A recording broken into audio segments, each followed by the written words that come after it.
All right, so there's been a bit of controversy lately. A lot of people are saying about Call of Duty there's a bit of a sort of a copy-paste nature. What do you say to criticism about that? The copy and paste? Well, I got to tell you, that really bugs me because I've spent 18, 19, 20 months of my life on the game, and the last thing we did was copy and paste. All you got to do is look at the graphics and some of the gameplay and the big moments, and there's nothing about copy and paste there at all. We have built these bigger levels. They're vertical as well as they are, horizontal. We are in Paris and in New York. We're in the New York Harbor. We're in Berlin and Hamburg, the Himalayas and Africa. I mean, we are all over. I think that's just people haven't seen our game. Okay, in New Zealand we have some pretty terrible internet. What sort of networking technology have you improved on in Modern Warfare 3? I can't really get into that. I apologize. What are you talking about? Anti-cheat measures at all yet? No. Is it true that there's no lead platform for Modern Warfare 3? That there's not a lead platform? Yeah. Well, when you're making a game, you start off with one of the platforms, and you start building on that, and then eventually what you want to do is you have the next platform catch up to it. But at this point, we make sure that the consoles are the lead platforms. What's it like been working with Infinity Ward? Oh, it's been great. I mean, obviously you're talking about two really strong-willed teams. We just came away from making Dead Space, which won an awful lot of awards, and of course they've made the greatest first-person shooter franchise in the world. So you have two teams with strong ideas, really, really talented people, and this game could not have been done without that sort of power because it's so big. The campaign mode is huge. Spec Ops is 32 levels in its own, and then of course multiplayer, where we've made all the changes and everything. You just need two really big teams like that, and we pushed each other. And at first our egos were like, all right, we're going to do better, we're going to do better. Then we realized we have the same goal, and it just made a better game. So for fans of Modern Warfare 2, what do you think is going to be the thing that they're going to love most of all about Modern Warfare 3? Well, that's a good question. I mean, what we did was we picked up the story right after Modern Warfare 2 ended. So it's a continuation of the story.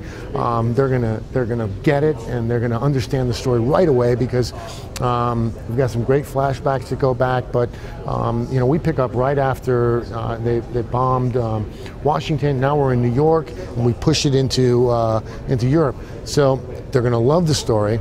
I think they're going to love the fact that all the care and detail that we put into the levels, into the story, into the audio. I mean, we really brought a lot to audio.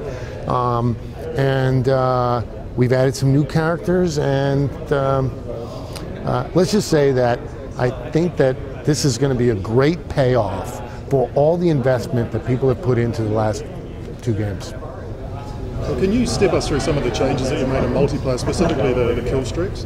Sure. The kill streaks were rewarding, the guy who just went out there and had high body counts. And that's fine, we still want to do that. But we wanted to make sure that the other players were getting rewarded as well. There were a lot of support people who were going after and just trying to get the objectives in the game, and they weren't getting rewarded as much, and then when it would come to fighting, they were getting their butts handed to them. So what we wanted to do was try and make it a little bit more even.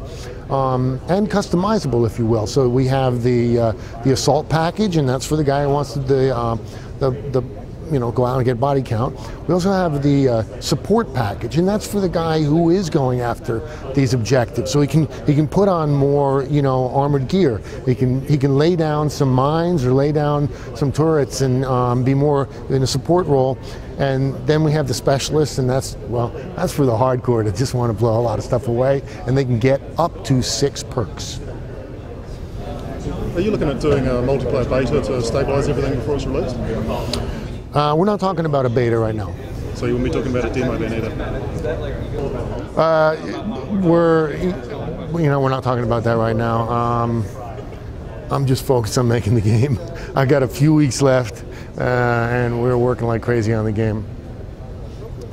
Are you confident in post-release support, patching and so forth? Have you improved the infrastructure to deal with that?